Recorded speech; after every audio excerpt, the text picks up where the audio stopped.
નમસ્કાર બધાને. જેટલી પણ જીવન વિદ્યાની શિબિરો અધ્યયન કરતા રહ્યા ત્યારે અમુક ઘણા બધા પ્રબોધકોને સાંભળવાનું થયું છે અને ઘણા બધા પ્રબોધકોને સાંભળતા એક સૂચનાની પોતાના અંદર તર્કસંગત થોડી ક્લિયરિટી આવી હતી. એટલે આજ વિચાર થયું કે ભાઈ બધાને સામે થોડું રાખવું.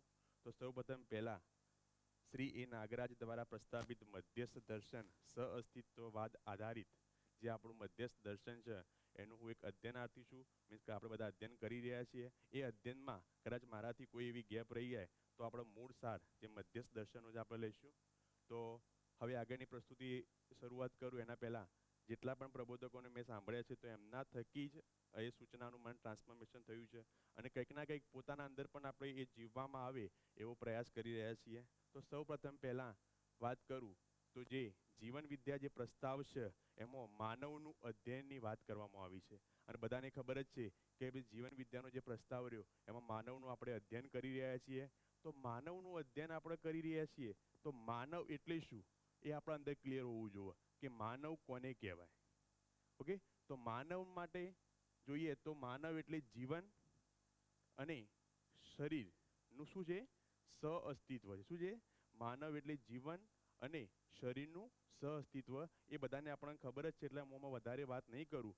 જીવન એટલે કે આપણા અંદર જીવનની કંઈક આવશ્યકતાઓ છે, શરીરની પણ કંઈક આવશ્યકતાઓ છે, જેના આધારે માનવને એમ કહેવામાં આવ્યું છે કે ભાઈ શરીર પ્લસ જીવનનું આખું સહઅસ્તિત્વના રૂપમાં છે. એ બધાને ક્લિયર છે એટલે આગળ જઉં છું. તો જ્યારે વાત કરવામાં આવે છે અસ્તિત્વની અંદર જીવન નામની એક ડેન્સિટી કે જીવન નામની એક વાસ્તવિકતા એ આ મધ્યસ્થ દર્શન દ્વારા ખોલવામાં આવી છે અને એને ઓળખી છે કે ભાઈ અસ્તિત્વના અંદર ટોટલ જોઈએ ને આપણે તો 3 પ્રકારની ક્રિયાઓ જોવા મળે છે. કેટલી ક્રિયાઓ જોવા મળે છે? અસ્તિત્વના અંદર ટોટલ 3 પ્રકારની ક્રિયાઓ જોવા મળે છે. 3 પ્રકારની ક્રિયાઓ તો આખા અસ્તિત્વમાં જોઈએ કઈ 3 પ્રકારની ક્રિયાઓ? તો 3 પ્રકારની ક્રિયાઓમાં જોઈએ તો એક છે ભૌતિક ક્રિયા, બીજી છે એક છે રાસાયણિક ક્રિયા અને ત્રીજી છે જે જીવન ક્રિયા. જીવન ક્રિયા એટલે કે ભાઈ મારા અંદર એ હું માનવ છું. વાત કરી કે શરીર અને જીવનનું સહઅસ્તિત્વ છે. મારા જીવનની અંદર મારા જીવનના અંદર પણ સતત કંઈક ના કંઈક ક્રિયા ચાલી રહી છે. એને આપણે હજી ઓળખવાની છે. એ જે હાલ વાત કરીએ કે ભૌતિક ક્રિયા અને રાસાયણિક ક્રિયા તો આ બે ક્રિયા પર તો વિજ્ઞાને બહુ બધું સારું એવું સંશોધન કર્યું છે અને એને ઓળખી છે. પણ જીવન નામની ક્રિયાઓ હું એક માનવ છું, મારા અંદર હું જીવન છું અને શરીર બંનેની એક જીવન પ્લસ શરીરનું સહઅસ્તિત્વ છું. તો મારા અંદર પણ જીવન છે અને મારા જીવનમાં સતત એ ક્રિયાઓ ચાલુ રહી છે. એને આપણે જોવાનો પ્રયત્ન કરીશું. મેં કઈ જીવન ક્રિયાઓની અંદર જે કંઈ વાત મને ખ્યાલ આવ્યો છે હું તમારી સમક્ષ રાખું છું કે જીવનના અંદર કયા પ્રકારની ક્રિયાઓ થઈ રહી છે. હું અત્યારે હાલ બેઠો છું છતાં પણ મારા અંદર જીવનના અંદર કંઈક ને કંઈક ક્રિયાઓ ચાલી રહી છે. એ આપણે જોવાનો પ્રયત્ન કરીએ. તો દરેક માનવ જે માનવની વાત કરી માનવને શું કીધું? શરીર અને જીવનનું સહઅસ્તિત્વ છે.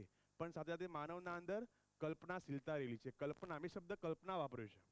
કલ્પના અને કલ્પનાશીલતાને બધાને ખ્યાલ જ છે. તો હાલ જે ભ્રમિત માનવની જે વાત કરીએ તેના પર કલ્પના શબ્દ વાપર્યો છે કે ભાઈ માનવના અંદર સતત કલ્પના ચાલી રહી છે અને હંમેશા કલ્પના કરતો જ હોય છે. અહીંયા આપણા બેઠા તો પણ અંદર કલ્પના ચાલી જ રહેતી હોય છે. તો કલ્પના શું છે? તો એની વાત કરીએ તો કલ્પના એમાં 3 વસ્તુનો સમાવેશ થાય છે. આશા, વિચાર અને ઈચ્છા. આ 3 વસ્તુને આ 3 શક્તિઓને શું કીધું છે? કલ્પના સ્વરૂપે કહેવામાં આવ્યું છે કે માનવના અંદર સતત ચાલતી જ હોય છે. સતત આ કલ્પના અંદર આશા, વિચાર અને ઈચ્છા. તો આ આશા, વિચાર, ઈચ્છા હું અહીંયા બેઠો છું તો પણ મારે અંદર આશા, વિચાર, ઈચ્છા ચાલુ ને ચાલુ હોય. આ શેના અંદર ચાલુ હોય છે? મારા જીવનની અંદર. ધારો કે બેઠો છું, હરખું ફાવતું નથી તો હું આમ સીધો થઈ જાઉં છું. એ આશા થઈ જાય ને, આશા થઈ સુખી થવાની આશા. મને કમ્ફર્ટેબલ નથી બેસતા ફાવતું તો પણ મારા અંદર એ આશા થઈ કે ભાઈ મારે વ્યવસ્થિત બેસવું છે. તો આશા થઈ મારા જીવનની અંદર કે ભાઈ મને ફાવતું નહીં, મારે હરખું બેસવું પડશે. તો એ માટે આશા થઈ. એ પ્રમાણે શરીર દ્વારા જીવન શરીરને સંકેત આપે છે કે મને ફાવતું નથી, મને ગમતું નથી, ત્યાં શરીર દ્વારા હું શું કરીશ? કાર્ય કરીશ અને વ્યવહાર કરીશ. મારા અંદર સતત કલ્પનાશીલતાની અંદર આશા વિચાર ઈચ્છા ચાલુ ને ચાલુ હોય છે. એ પ્રમાણે હું શરીર દ્વારા મારા શરીર દ્વારા શરીરને જીવન શરીરને સંદેશ આપશે તે કાર્ય અને વ્યવહાર. તો કાર્ય આપણે જોઈએ તો કાર્ય કોના જોડે થાય? તો શેષ પ્રકૃતિ સાથે. કઈ? શેષ પ્રકૃતિ જોડે આપણે કાર્ય થાય અને માનવ અને માનવ વચ્ચે શું થાય? વ્યવહાર થાય. તો જે કાર્ય રહ્યું એ કાર્ય બાકીની ત્રણ અવસ્થાઓ જોડે, પદાર્થ અવસ્થા, પ્રાણ અવસ્થા અને જીવ અવસ્થા, એના જોડે આપણે શું થશે? કાર્ય કરશું. શેષ પ્રકૃતિ જોડે કાર્ય કરીશું તો એને આપણે કાર્ય કહેવાય. અને બીજું છે વ્યવહાર. તો વ્યવહાર કોના જોડે થાય? માનવ વચ્ચે વ્યવહાર થશે. હું જ્યારે મારા કલ્પના ચાલુ હોય, આશા વિચાર ઈચ્છા શરીરને દ્વારા હું કાર્ય અને વ્યવહાર કરીશ. હું જ્યારે કાર્ય અને વ્યવહાર કરું છું ત્યારે હું થઈશ? હું ત્યારે સુખી થઈશ અથવા શું થઈશ? દુઃખી થઈશ. હું જ્યારે કાર્ય વ્યવહાર કરું છું ત્યારે સુખી થઈશ અથવા દુઃખી થઈશ. સુખી થઈશ તો કેટલી વાર માટે થઈશ? થોડી વાર માટે. કે ભાઈ કલ્પના હાલ ચાલે છે મારી ભ્રમિત જીવનમાં, હું સુખી થયો, થોડી વાર માટે ખુશ થઈ ગયો, પછી ફરી પાછો દુઃખી, દુઃખીને દુઃખી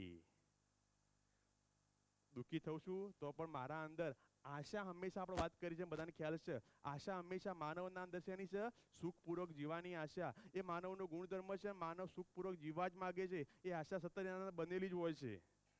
ફરી પાછો આશા હંમેશા સુખપૂર્વકની હોય છે અને સુખપૂર્વક જીવવા જ માગે છે. સુખી થોડી વાર માટે, ફરી પાછું દુઃખી, અને દુઃખી તો નિરંતર, પણ હંમેશા સુખી માટે જ થઈ રહ્યો છું. તો પછી ફરી પાછી મારા નવી ઈચ્છા. શું? નવી ઈચ્છા પ્રમાણે ફરી શરીર દ્વારા કાર્ય વ્યવહાર અને સતત મારા અંદર જીવનના અંદર જે ભ્રમિત માનવનું જીવન રહ્યું એ સતત હંમેશા મારી અંદર આ ચાલતું અને ચાલતું જ જોવા મળે છે. અને આપણે દેખતા હોઈએ છીએ કે ના ના આપણા અંદર, મારા અંદર પણ હાલ આવું ચાલી જ રહ્યું છે. નવી ઈચ્છા, નવો એ પ્રમાણે શરીર દ્વારા કાર્ય વ્યવહાર સતત મારા અંદર ચાલતું ને ચાલતું છે. ગાડી લાવી છે, ગાડી લાયા? નહીં, આમને કીધું આ તો ના મજા આવે, આનાથી મોટી ગાડી લાવો. તો ફરી પાછી નવી ઈચ્છા. એ પ્રમાણે ફરી આ આપણા અંદર ચાલી રહ્યું છે. પણ આને જોવાનો આપણે પ્રયત્ન કરીશું કે ખરેખર મારા જીવનના અંદર આ વસ્તુ થઈ રહી છે. ખરેખર આ દર્શનના લીધે આ બ્યુટી કહેવાય કે આ વસ્તુ આપણને ખ્યાલ આવ્યો કે સતત મારા અંદર આ ચાલી રહ્યું છે. અને જોઈ શકો આપણે મીન્સ કે વારંવાર અભ્યાસ થકી આપણે જાય કે ના આ ખરેખર ચાલી રહ્યું છે. એ હાલ આપણને દેખાતું નથી, મને તો નહીં દેખાતું, કારણ કે તમને ખ્યાલ હોય તેમ કે ભાઈ સતત કેટલી ફાસ્ટ મુવમેન્ટ સારી કલ્પના ક્યાંથી ક્યાં જાય છે. આપણા આશા વિચાર ઈચ્છાઓ ફટાફટ ચાલતી ને ચાલતી હોય છે. તો આપણે એક એક શક્તિને, એક એક ક્રિયાને થોડું વિસ્તૃતમાં ખોલું એટલે થોડો વધારે પ્રકાશ પાડી શકું. તો ભ્રમિત માણસ આવું જ છે અને ભ્રમિત માણસના અંદર સતત આવું ચાલતું ને ચાલતું જ હોય છે.